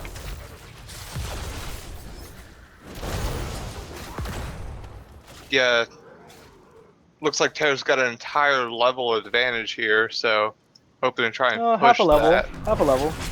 They're not that far. They're not that far behind. They're not that far behind. It was a level when I decided to say that, but it's still about half a level. They're both soaking experience. Novinter full health, Grapeseed with full health, so just a boring top lane soak. Looks like they're trying to get some camps. Ooh, they're gonna go in for the gank here on Novinter. He's gonna have to be really careful. Alright, okay, Novinter is looks like he's positioned safely enough that it shouldn't be a problem for him. Yeah, they want to get all the camps, so they got the bot camp, which is gonna be pushing. Ooh, no, okay, take this quick. Oh, they're not. Oh, okay, they're saving it for the next immortal, it seems. Really good strat. Novinter missing the Q. They're going for the hard engage here. Novinter turning on the ultimate, gets all his health back. Grapeseed getting really low. Getting really low even to fight the Avatar. Oh, they steal the camp, but will that matter? Grapeseed getting super low. Oriole ulti going out. Will they catch it? Novinter misses another Q. Physicals with a beautiful jump on Oriole. With Lunara. All of them getting really low. Way too much sustain from team Build the Wall. And they are forced out. They stole the camp, but that doesn't really matter. They got a kill, and they're still ahead. So, and they still got the camp bot here pushing. So, definitely a win for team Build the Wall, and they're gonna get this fort because of the forcing them back. It looked like they were saving this camp for the immortal, which is a good strat. It's a great strat. Usually in solo queue you won't see it so often because people have a hard time communicating in lower elos. In higher elos you might be able to pull it off. In competitive, definitely I saw what they were trying to go for. You grab this camp just like in Sky Temple when you know that the second temple is going to be spawning in the bot side. You grab the camp, but you don't cap it. You wait for the bottom to start, and then you cap it, and then you have the top lane pushing for your team while everyone else is fighting bot. It looks like they're just gonna try to melt it. They know they're at a severe disadvantage here. They're about to be a talent tier down, so they're just probably gonna try to defend on during the Super Saiyan phase, which is basically when they fight each other and they change positions. Are they gonna go for the soak? Did he clear a wave? No, he did not clear a wave. It looks like they're just gonna go for it. They're just gonna try to fight him. And now, since they know that they have an advantage, are they gonna poke at it? Oh, this is risky. This is very risky. You do not want to fight. You do not want to be fighting under the Immortal, especially when you're behind. Yeah, it's gonna force them to back off. Yep. Maybe send one of their members to split and soak. That's pretty dangerous too, because you don't want to be a 4v5 even under your own Immortal. Oh my god. Okay, so they're fighting under the Immortal again. An advantage to be fighting under the Immortal, but they cannot, like, they have to stop taking all this poke, because if they'll just like gradually start lowering, and then they'll eventually just lose the disengage. Black Sparrow getting hit by the stun. A lot of roots being thrown out. Flip Master. Oh, getting extremely low. The Graviton Surge coming out. A lot of characters. Oh, a lot of people getting hit by the Immortal. 2 people get caught. Can they get her? Oh, Physicals goes down. Ooh, that clutch mouthfeel able to save the Vala. I don't know if you caught that, but yeah, I did see that. I'm just trying to make up what. It's just way too much sustain. Oh, and for a Signu 2011, the prize pool is 10 Battle.net dollars for each one.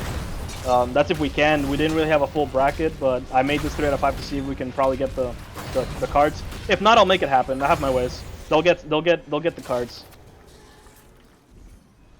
It's 10 Battle.net dollars for each.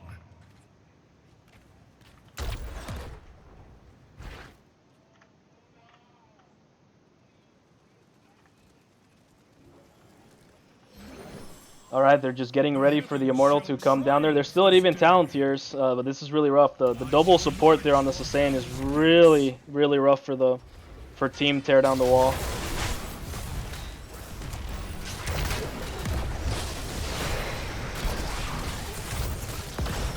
you're just poking each other. Oh no. Flip almost got caught there by the Immortal Stun. That might have been a lot of damage taken. Navinter activating the ultimate. Oh no, he doesn't have his ultimate. 5 more seconds. I thought it looked like he did. I saw the blue. Oh my god. Flip Master getting caught. Oh, the hard engage. Oh. Navinter. Oh, the cocoon went out. Oh, that is very unfortunate. This looks like it's a GG well played. Yeah, that is a GG well played.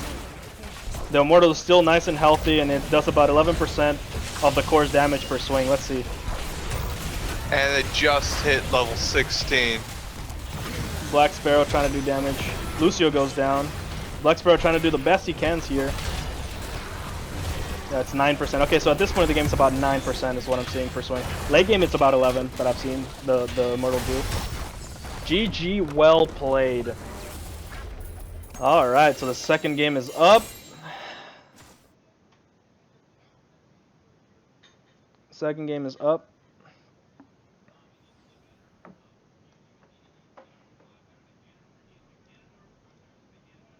All right, so we're gonna go again to the break, and we'll get this third match started. Sit back. If you like what you watch, please throw a like or a sub. We'll really appreciate it, and I will be right back.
And we are back. Here we are once again for the third time. Here we are again for the third game. We got team tear down the wall on the left side. They opted for the first pick again, and we got team break down the wall. Build the wall. Damn it. Okay. I'm just gonna say team blue and team red because those names. First of all, Trump. One of them obviously voted for Trump, and the other one did not vote for Trump. So I'm just gonna go with team blue and team red because it's. I keep forgetting who is who. All right. So that's that. So team red on the right side opted to go to play here in Brax's holdout, and on the left, they decided to go for the first pick. All right. And I will be right back because I have to go to the restroom really bad. Lucio ban. Have fun with that, George. So we got the Lucio ban going first. Yeah, Seeing if they can yeah. Now they're trying to mitigate the. The sustain that they saw last game. Yeah, the double supports coming in. I mean, they're probably going to want to pick up the other two strong supports. See if they can just run out of supports for the red team to pick.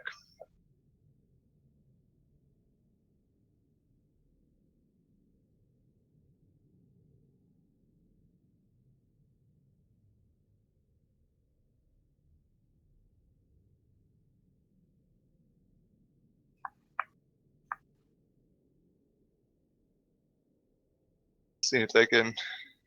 So if they run, the sports we saw last game, we saw Lucio, Oriole, Mouth, and so if they can, they pick the Lucio or they ban the Lucio, and then if they pick the other two of those supports, that leaves with the red team with a very slim choice in what they can actually choose. If they want to go that double support, double warrior. Just sustain team fight comp. So they're picking Zarya. So it looks like they're trying to. So it looks like they're gonna try to get rid of all the. Looks like they're gonna try to get rid of that hyper carry comp that the red team has been like drafting. They banned the Lucio. They banned the Lucio, but there's the Oriole and Vala. All right. So it looks like they're gonna go probably for a Tassadar or someone to fill in the Lucio role, which will be probably. I mean, it can be anyone. It could be anyone, Malfurion, Rhaegar. Probably Malfurion would probably be the best one. Just all you have to do is keep the Vala alive or keep your hyper carry alive and you win. So let's see what kind of comps they draft here. What were our first supports from that last game, George? The first one was Lieutenant Morales, and then on the right. No, just from the last game. Oh, it was Mouth and Tassadar versus Oriole and Lucio. Tassadar. Okay, that was what I was thinking. I couldn't remember. So I think you might want to pick up the. I wouldn't be surprised to see a damage Leela or even a Medivh or Tass. Lol, the BM. I hope not. I mean, they can do that. They can do that. There's nothing physically stopping them to, is what you're saying. Li Ming on Braxis. And Rexxar. Okay. So Li Ming, they're going to be looking to be fighting, but if they do run the full sustain comp that they've been running, I don't know if Li Ming will be able to do the damage that she needs to get her resets. We'll have to see and find out. The main issue I have with Li Ming is the fact that she doesn't provide much wave clear. Rexxar doesn't really have. Rexxar will not have doesn't really have enough wave clear either, and Zarya either. So they're gonna have to get some serious wave clear because if you get even the slightest bit behind on Braxis where the Zerg just start rushing your core and you have no way to deal with it, that is game over for your team. Yep. Zarya's got a little bit of wave clear, but not enough to Sylvanas, get rid of the Zerg. Well, Sylvanas, the reason is she's so powerful here is because of her passive. Remember, maps that have AIs will you get demolished by either Zarya or Arthas with Syndragosa. Unless you're solo tanking Arthas, and you probably want to go for Army of the Dead because you will not live long enough. But if you both Arthas and Sylvanas are up, so either they ban it or pick it up because I think those two. Well, it will only go to the left team because if they go for Arthas, it's triple tank with 0 wave clear, and that is just not gonna help their case. And they also need a support, so either they grab the Sylvanas or they ban Arthas because either they grab the Sylvanas and ban Arthas or because it's looking bleak. We need to see how these comps end up. I think you want to ban Arthas here. I would be okay. The Tassadar. Okay, so they're more afraid of the double support comp more than anything. So Tassadar is a good ban. Again, I still think I think Oriole fills in that Tassadar role because she has her heals and she also has like a lot of utility, which is what Tassadar does well. And then she has her ultimate. Again, Tassadar is like more utility support than anything. Oriole fills the role more utility than she is healing. Of course, the amount of damage that the team does, the more healing she does. But if they pick up something like a Malf or Rhaegar, or they're still opting for those kind of comps, I still think I don't know. I still think the Arthas might have been a little bit of a better ban because they still need a tank. But I can see why they would be really afraid of. I can see why they would be really afraid of the double support just not being good to them this entire time.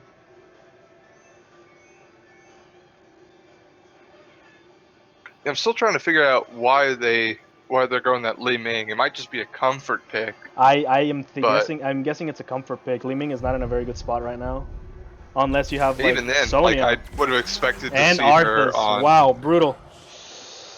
Oh, Sonya and Arthas. I called the Arthas pick. That is brutal. So they're gonna have to, man, and they're really tanky. The Oriole like provides enough sustain to keep him alive. So if Li Ming can't kill either Vala or Oriole, because I don't think she'll be able to take down the Arthas and Sonya. They're just too beefy. Yeah, if they can get a second like true healer, it's gonna make this right comp just absolutely sustain monsters.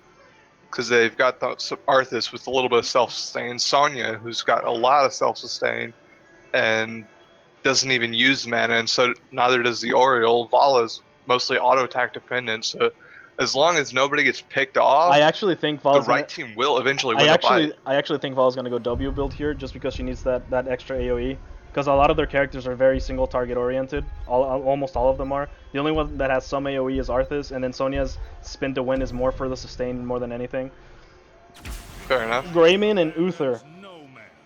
Man. Ah, man. Okay. It's a lot of trust in Uther to solo support. No. That's not the case. That's not the thing here. It's not even Uther that I'm worried about. Oh, it's definitely still no wave clear? It's still no wave clear, man. Like that's like they have a lot of CC. They have the point and click stun from Uther, the stun from Rexxar, the Zarya has her like displacements, and like they're looking to like single people out and pick them. Oh man, this is, yeah, Vala, yeah, for Signal, yeah, to what you said, yeah, I do think that Vala's gonna go W build. They need that AoE and also for the damage. Man, this is gonna be a game. I know what the left team is trying to do. I know what they're trying to do, but in this map is like if they don't pull it off, like one Zergling wave and damage Lily, lol. They're gonna go for that dragon water dragon Lily.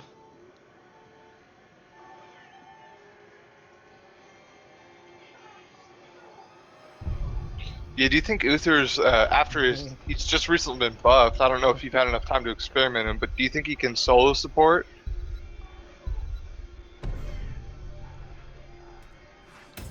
George? What? Sorry, say it again. I don't know how much experience you've had with Uther, but do you think he can solo support? I do not think he can solo support in the slightest.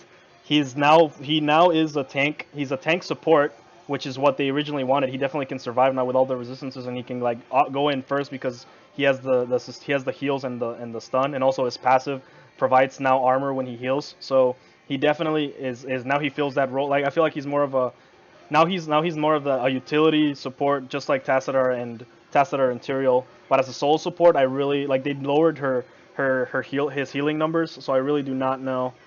I really do not know if that's going to happen. Oh, man. Yeah, really, it looks just team on the right's just going to have to slow down the fight, and they will just win it. Because Li Ming puts out a buttload of damage, but it's kind of it's single target. Random. See, no. Like the problem is like the Li Ming is all single target. The only AoE she has is if the W hits more people, but that thing got shrunk in one of the patches, which is rip her. And also all like Grapeseed and Wilted have to do is like stand like right in front of her, and that's all her damage because most of her damage comes from her W. Then the other AoE is from her ult, which is is it called Disintegrate? Yeah. That disintegrate, yeah. And even then, that's not. I still don't feel like that's enough. So they're going for the 4-1. Hopefully they don't go for a hard engage because they will get destroyed by the red team. Oh, and they're opting to go top. It's a pretty interesting strategy depending on how Did you guys stream brash snipe? they are bot. That Please might tell be. me you did not stream snipe. Oh, please tell me you did not stream snipe because you guys looked like you guys were set bot lane and then all of a sudden decided to go top. I think that might have just been a call. It better be. It better be. I have a 10-second delay on the stream, but even then, like in the beginning, that's enough time to do that. It's a little frustrating if that's what happened. I hope not. And some guy just left the channel. I swear to God, if that's what happened. You know, I'm calling right now. If it happened, it's great. If it happened, but I don't think it did. Black Sparrow goes down. Not one of my Aggies. Oh, and Samuel's would way be the too follow. too far ahead. Yep. I don't know, man. Oh man. I mean, it's just I saw like they were doing the 1-4, right? And they had the 5 people bot lane, and then all of a sudden they decide to all go top as soon as like the clock runs down. That to me looked like a stream snipe. And then as soon as I say that, the one less person starts watching. So it's I'm a little sketchy about that.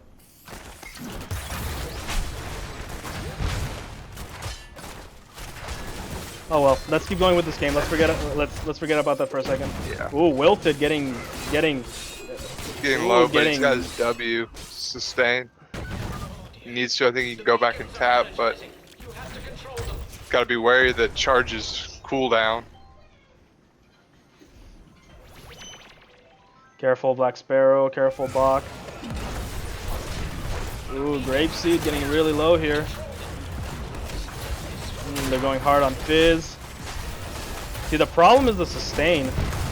Like, way too much sustain again from the red team. See, look, Uther's out of mana, and Oriel's still just healing up like no problem. It looks like Rexar's dealing really well against Sonya. I remember Frizignu that you said that Sonya doesn't lose to anyone. Ooh, Greymane dead. Samael looks like he's gonna go down. They don't have any way to escape here. Bok dead will mean like. Ooh, that's really low. Oh no, Grape getting really low down there. Yep. What was that? Oh, never mind. That was Uther dying.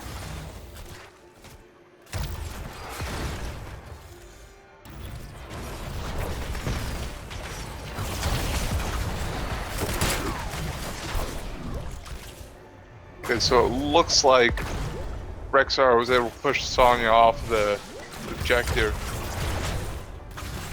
We'll have to see how long, because Sonya just doesn't care. She's got so much sustain.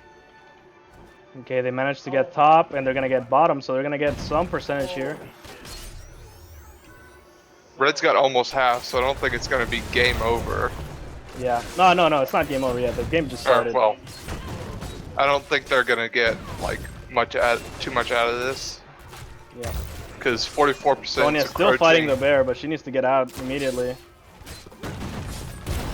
Bottom, another fight going down here. Will Grapeseed go down? Oh, the full bar from Dr. Frost holding that heal. Really well done from Grapeseed. Oh, she goes down. Flipmaster gets out. She throws out the Q. Ooh, and they're turning it around here in the bottom lane. Really, really good. Really good job from the bot lane. Right as Sonya. Ooh, too much sustain, too much heals. They have to back up. Will Physicals be able to take any of them down? I don't think so. The bear back to full health. Naventer's having a hard time against the Sonya here. Another fight on the point. Ooh, that huge heal. Physical going back to full. Oh, Grapeseed is coming back. Physicals goes down. Black Sparrow with the beautiful disengage from Morgan form. But they're still really low. These skirmishes are fantastic. Grapeseed looks like he's going to go down again. Maybe not. Dr. Frost is out of energy. Will they get this? No, Grape's able to get out with his life. And luckily, and 100% on the first Zerg rush goes to the blue team. What a turnaround from the blue team. Really good off the point, matches. but did not cap it. I mean, it's just really rough because she has to be constantly fighting the bear, and Novinter is doing a great job of calling the bear back and healing him up and then sending him back. So now all of them are top. What's the bot lane gonna do? They're both just gonna clean up. It's the first Zerg wave. Wilted is by himself. He has to be really careful here. And Sonya needs to be better at top lane. I mean, Rexar's rough. Rexar's been really low the entire time, but you just keep throwing Misha at her, and I do agree that she's probably like one of the better solo laners right now, probably the best. But I mean, Rexar is still Rexar. Like you're fighting a 2v1, and Misha does more than Rexar, so rough. Oh, is the bear gonna go down? Oh. Looks like they're trying to get some camp pressure. They're gonna rush top as hard as they can. Gonna go for this fort. They got the bottom fort, so they trade. So really, really good plays coming in from both teams. It's gonna be an even trade going both ways. And Rexar is just trying. Oh, Misha to her death. Novinter reported for animal cruelty.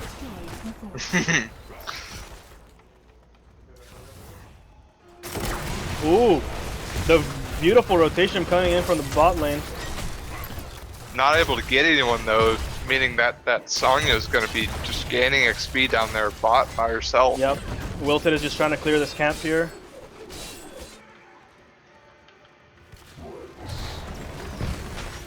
By the way, for Zigno, have you ever watched the Rexar Carbot animation where he actually just throws Misha in and uses her to fight, and Misha just does not want to be she does not want to be with Rexar? I think it's episode 9. It's freaking funny. It's hilarious. And then after Misha dies, he just goes to a pet store and gets another one. Yeah, no, he goes to the pet store, gets her healed up, is like, "Come, Misha," and she's like destroying the floor, trying to not go with him.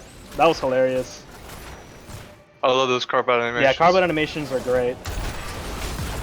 Did they make any Overwatch ones? I'm not sure, because I know they focus on StarCraft. They made 4, I believe. Ooh, Grapeseed a little bit too overextended here. Luckily gets away because of all the sustain again. Ooh. It's gonna be real hard to get a pick on either of these two comps. Yep. Oh, Wilk is gonna go in with the Hardengate, catches Sparrow. Zarya goes down. Black Sparrow real low. Bokpok is trying his best. He's trying to get out, but he's just going to go into a spirit form and is probably just going to fuel his allies while he can. Rexar already bot lane, but they have the ultimate advantage.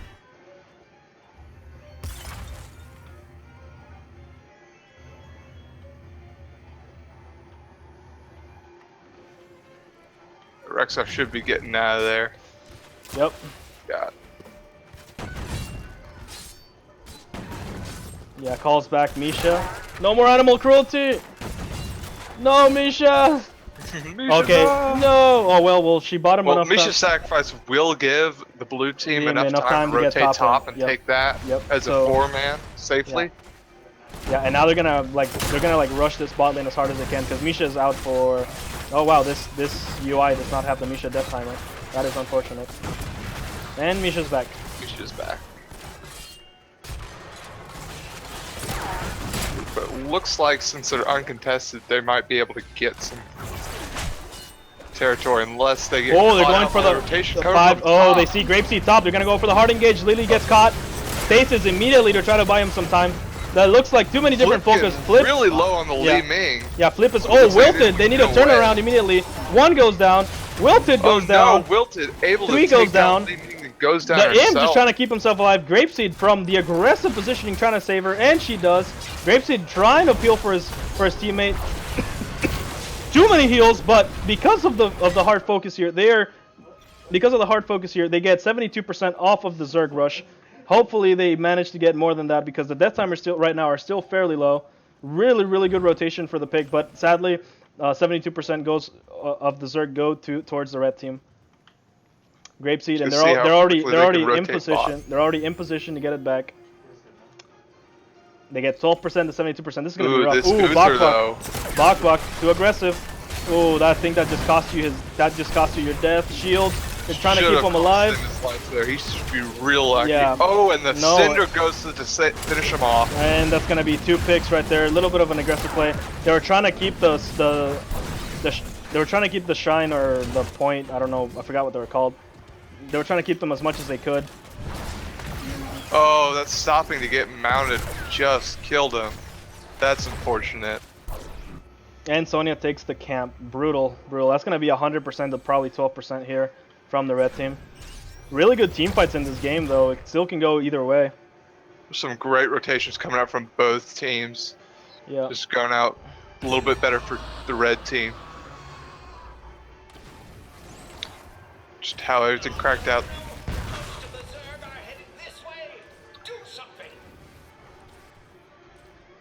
Unfortunate part for the blue team is that Zerg wave's going down to the keep.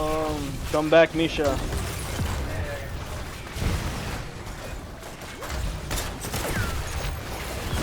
Oh no!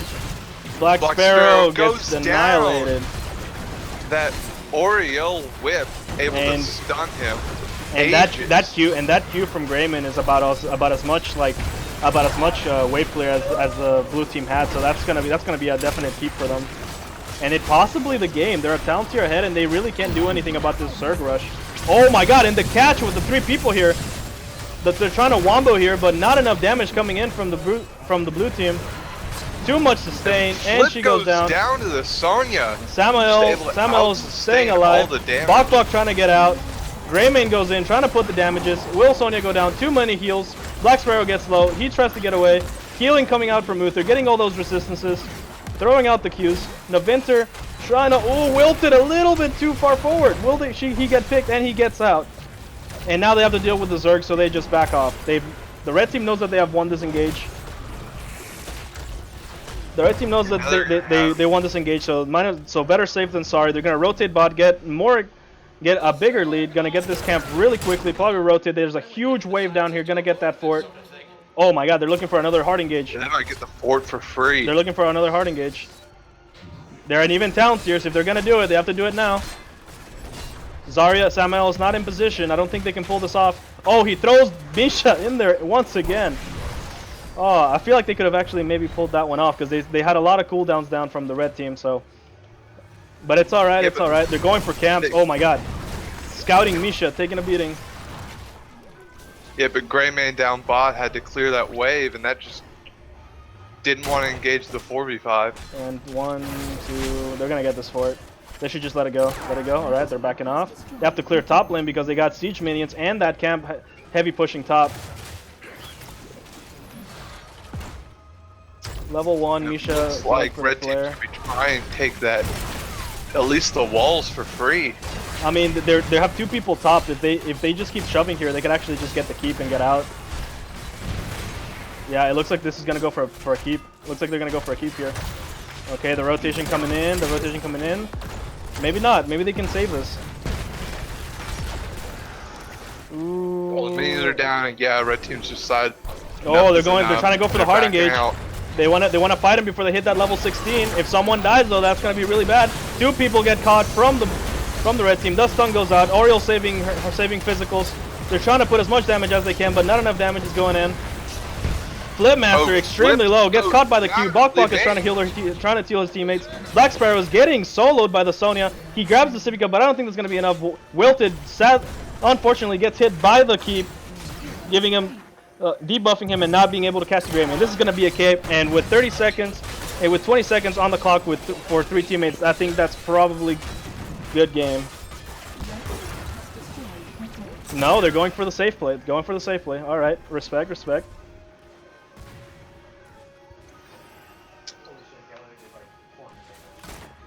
You got Go for the Throat still sitting there on cooldown. Never really a good time to go. I mean, Go for the Throat. All the sustain coming out from the right side. With the nerfs to Go for the Throat, it's just really brutal having like. With the nerfs to Go for the Throat, you have to make sure you actually get the kill. If not, you don't get that reset, and then it's just really rough. Yeah, they're going for a boss here.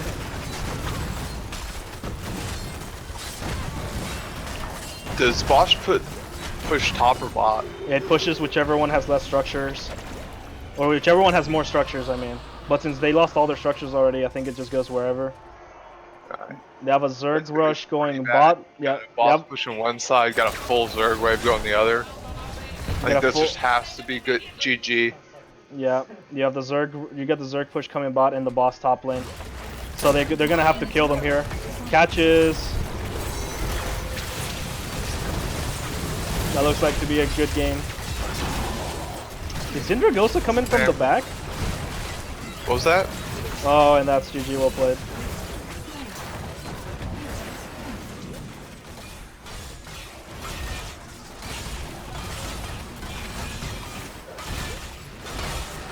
GG, well played.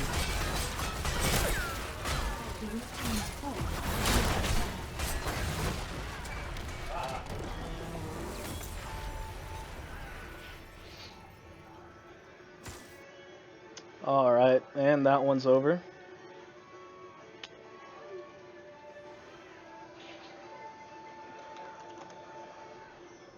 Alright. Get back to lane. If they're still there, we can make a game. Oh, now they're gonna be over 7. Well, ladies and gentlemen, that was the final. That was the final right there, 3-0. Unfortunate, kind of a one-sided match there.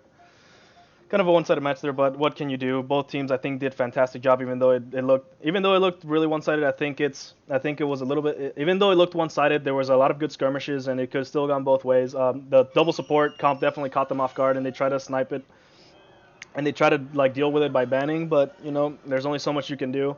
That just comes from experience. That's not really their fault. This tournament is a little last minute, and we had a bunch of difficulties either way. So. I hope you guys enjoyed the cast. The price was $50 BattleNet dollars, so each one of them will be receiving 10. Yeah, they're physical cards, so I don't know how I'm gonna get it to your friend Frost, but I'll figure something out. To the teams that won, to the team that won, Grapeseed Physicals AM 2010, Will Ted, Dr. Frost. Congratulations, very well played. And I will hopefully next semester try to host more tournaments like this. I'm actually glad I got the people. The people to do this. For Zignu, I know you got the chair league people. If you have any people, I'll see if I can host more tournaments, see if I can get some sponsorships. I would really love to host more tournaments. I'm in charge of the Heroes of the Storm group here at Texas A&M, and I work mainly with college students, but I wouldn't mind like hosting more tournaments or like doing like third-party tournaments. With that being said, this is Sir Thanks a Lot with the Thinking Gaming channel. I hope you guys enjoyed the stream. If you guys liked what you saw, please subscribe. I'll keep putting out content consistently, and hopefully throw out more guides and stuff like that. And I will catch you guys later. Peace. Peace.